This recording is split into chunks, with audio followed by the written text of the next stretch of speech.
For all the success and spin put on the Apollo moon missions in the late 1960s, NASA has never fully answered the question, why have they never returned to the moon? Some ex-NASA employees know the answer, and that is that the moon is crawling with aliens. And that NASA astronauts confirmed this in the 1970s, leading many UFO researchers to conclude that NASA had been warned off ever returning to the lunar surface. UFO activity on the moon was nothing new to the ex-Nazis who engineered the Apollo moon missions. For centuries, astronomers all over the world, including Nazi Germany, had been reporting UFOs flying over the lunar surface. The Lunar Anomalies Report was commissioned by NASA in the years preceding the famous Apollo missions in the late 1960s. For more than 3 years, NASA financed several research scientists to collate a catalogue of anomalous lights which had been reported on the lunar surface by leading astronomers and scientists since the Elizabethan era. In 1968, the public version of the NASA research was published under the title Document R277. This public version of NASA's survey of lunar UFOs included nearly 600 strange events which took place between the years 1540 and 1967. This official NASA catalogue of strange lunar UFOs included reports from some of the world's most famous astronomers. For example, NASA included a report from the brilliant French astronomer Jinn Cassini, who reported seeing a white cloud hovering over the lunar surface in 1671. Another report suggested that the moon had an atmosphere when 2 astronomers reported lightning above the lunar surface on May the 18th, 1787. Just 1 month before, in the same year, 1787, the man who discovered Uranus, one of the pioneers of modern astronomy, Sir Frederick William Herschel, claimed to have observed several bright lights traversing across the lunar surface. Small luminous orbs of light, commonly referred to as luminosities, have been reported on more than 200 occasions.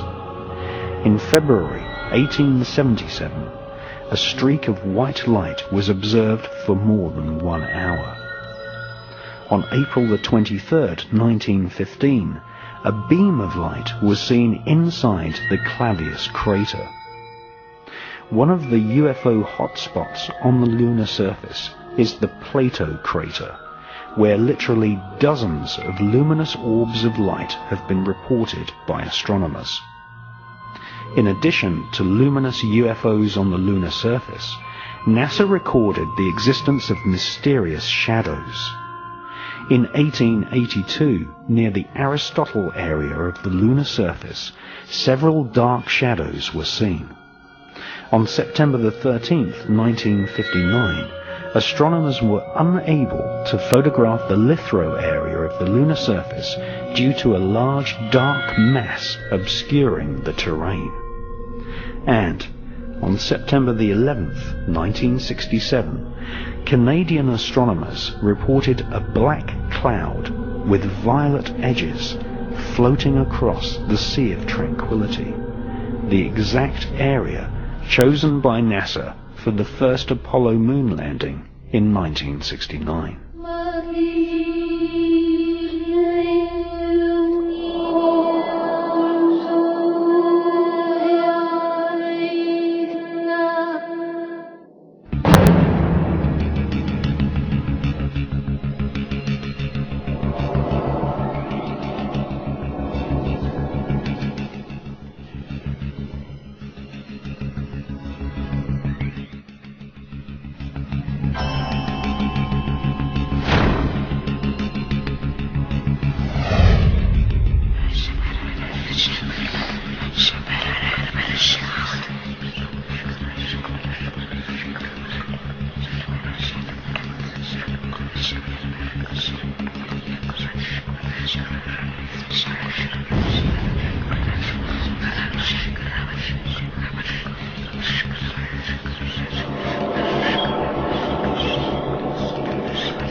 Previous to the publication of the anomalous lunar report, in 1965, NASA launched Operation Moonblink, a project involving top observatories all over planet Earth. NASA's goal was to collect data on the large number of luminosities seen flying over the lunar surface. Operation Moonblink also investigated various large structures which had been photographed by unmanned NASA satellites.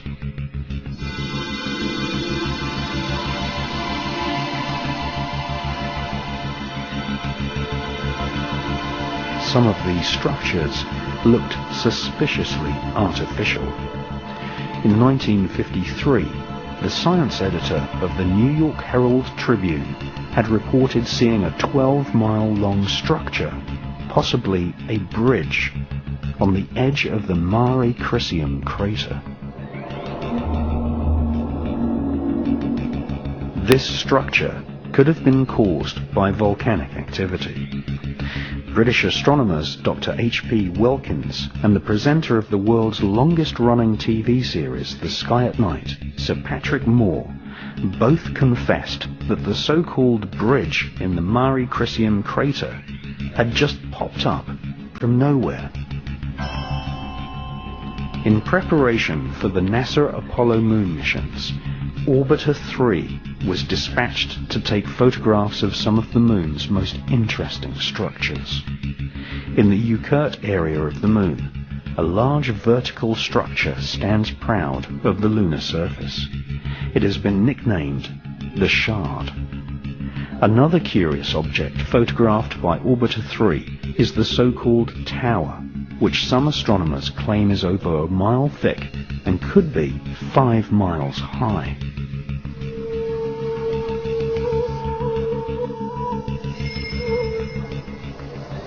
After looking carefully through hundreds of NASA photos returned to Earth by Orbiter 3 and its predecessor, Orbiter 2, American author George Leonard published a book called Somebody Else is on the Moon. George Leonard presented many photos in his book, some showing very long tracks in the lunar dust. Tracks which he said had been made by aliens.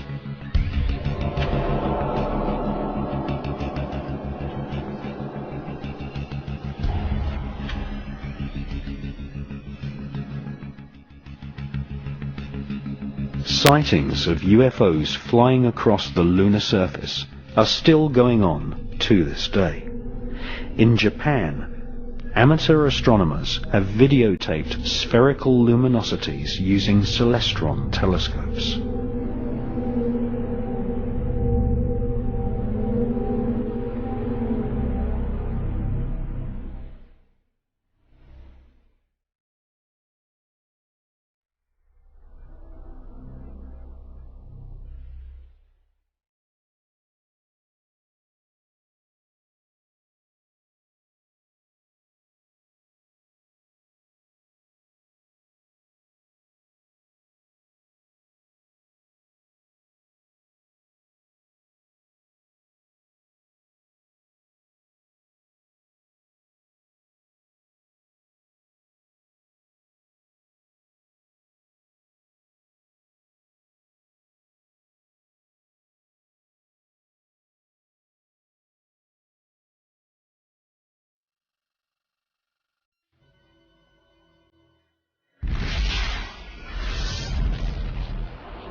NASA's investment in studying UFOs on the moon was money well spent. Two ex-NASA mission specialists exposed in the 1970s that NASA astronauts had informed mission control that they had seen alien spaceships on the lunar surface. In 1976, an ex-NASA employee, Otto Binder, accused NASA of censoring transmissions from the Apollo astronauts by switching to secret radio frequencies and using code names for UFOs. Otto Binder claimed that he had heard an Apollo astronaut tell Mission Control that there were huge alien spaceships parked on the lunar surface, right in the middle of the Sea of Tranquility, which had been chosen as the landing site for Apollo 11.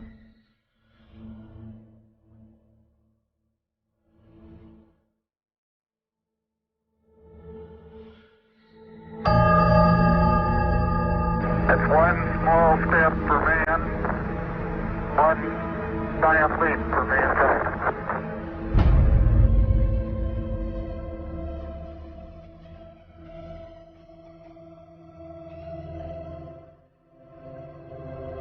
Few people took Otto Binder's account seriously, until another ex-NASA employee, a Moroccan named Maurice Chatelain, published a book in 1978 in which he claimed that two UFOs hovered above the Sea of Tranquility just before the historic moonwalk of Neil Armstrong.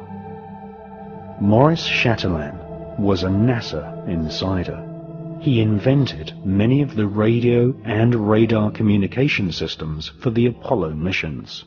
He had 11 patents awarded for his inventions and had a high-level NASA security clearance, able to talk freely with senior NASA officials.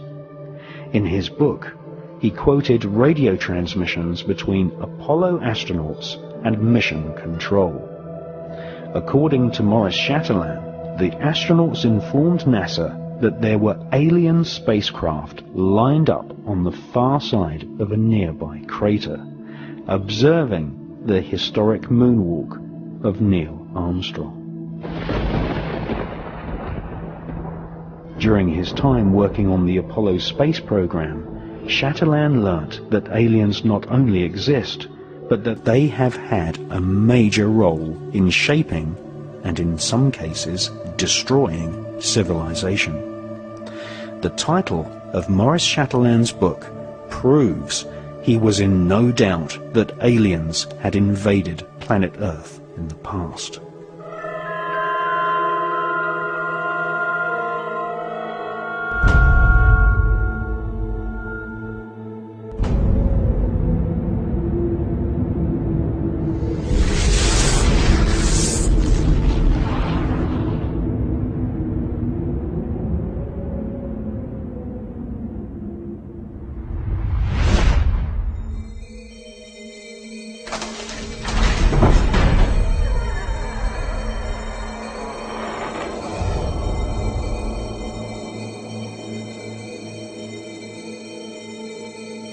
If you study the legends of the North American shamans, the mythologies of ancient Europe, the creation histories of the Australian Aborigines, or the ancient Vedic texts of India, and especially the Sumerian clay tablets from ancient Iraq, we find that all great civilizations on the face of planet Earth tell one similar story. That is, in the distant past, people from the stars visited planet Earth and displayed fantastic technology. Sometimes they genetically engineered humans. Sometimes they directly interbred with humans. These so-called sky gods always visited in spectacular flying vehicles.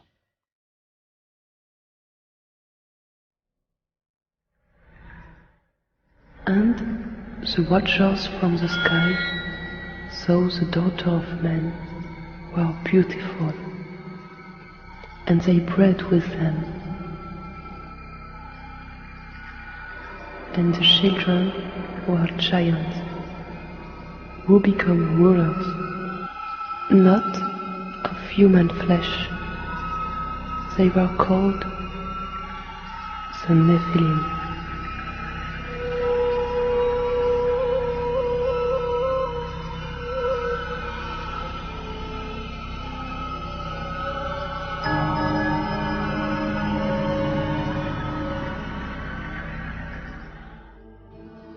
The most ancient written texts on planet Earth date from the Indus Valley and make up a corpus of works called the Vedas. The Bhagavad Gita is an ancient Hindu text which is at least 5,000 years old. This epic mythology inspired the character known as Darth Vader in the Star Wars movies. The Bhagavad Gita described many gods of the stars flying down to planet Earth in alien spacecraft called Vimanas. The ancient Vedas tell us that there are multiple inhabited planetary systems in the universe called Devas, which are ruled by a universal government of beings with superhuman powers and technology, including the power of telepathy and nuclear weapons powerful enough to destroy an entire planet.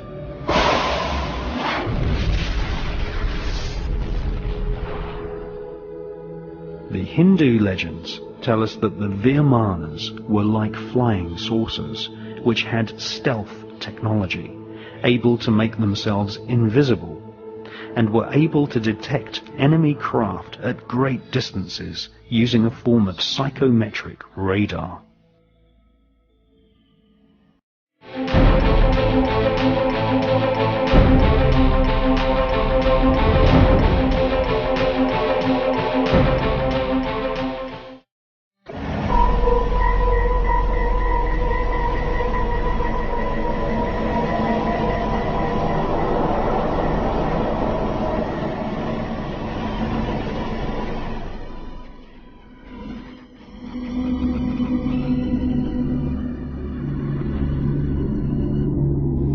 The most ancient text of Central America is the Popol Vuh, written by the Mayans who charted the heavens and had astronomical calendars which predicted solar and lunar eclipses. The Popol Vuh describes the ancestors of the Mayans as great explorers who knew centuries before European scientists that the Earth was not flat, but in actual fact a sphere. The Popol Vuh mentions a great god king called Quetzalcoatl, who is depicted as a flying serpent.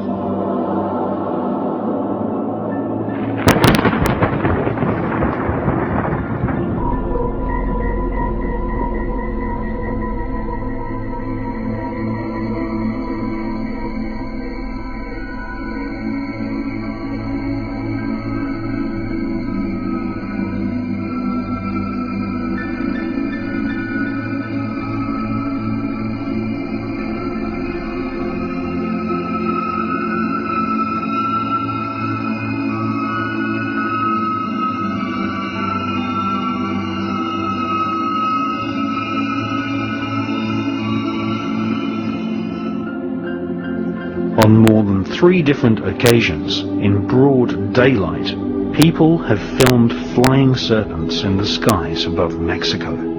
The same phenomena has also been filmed in Scotland, and also from aboard the space shuttle by veteran astronaut Story Musgrave.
These flying serpents have often been seen surrounded by spherical UFOs, which are often metallic in appearance.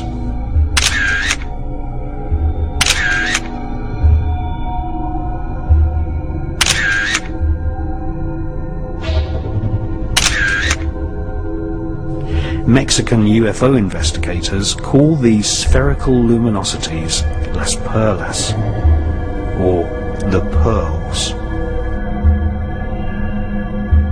These pearls of the sky are mentioned in ancient Tibetan scriptures. More than one leading Tibetan author suspects that these spherical UFOs are actually alien probes monitoring the evolution of mankind.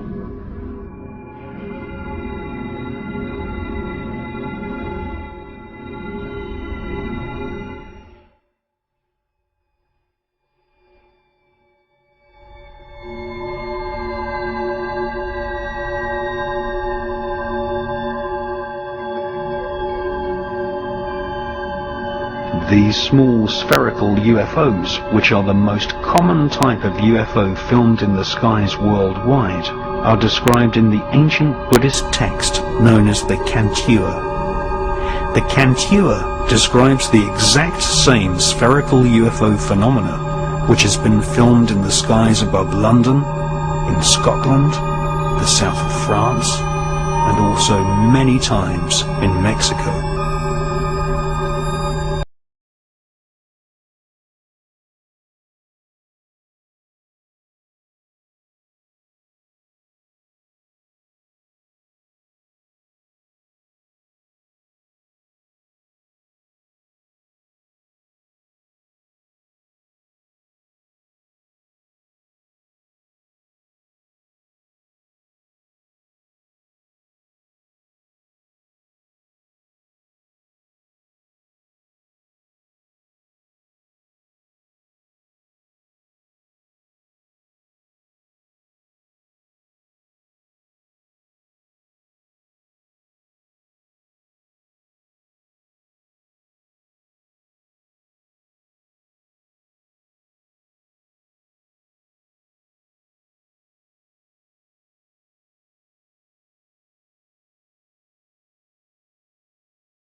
According to self-styled Tibetan mystic and British author Cyril Hoskin, Tibetan Lama Minya Donga told disciples that a group of Tibetan lamas had established communication with space gods who said that they were watching Earth in the same way as humans watch animals in a zoo.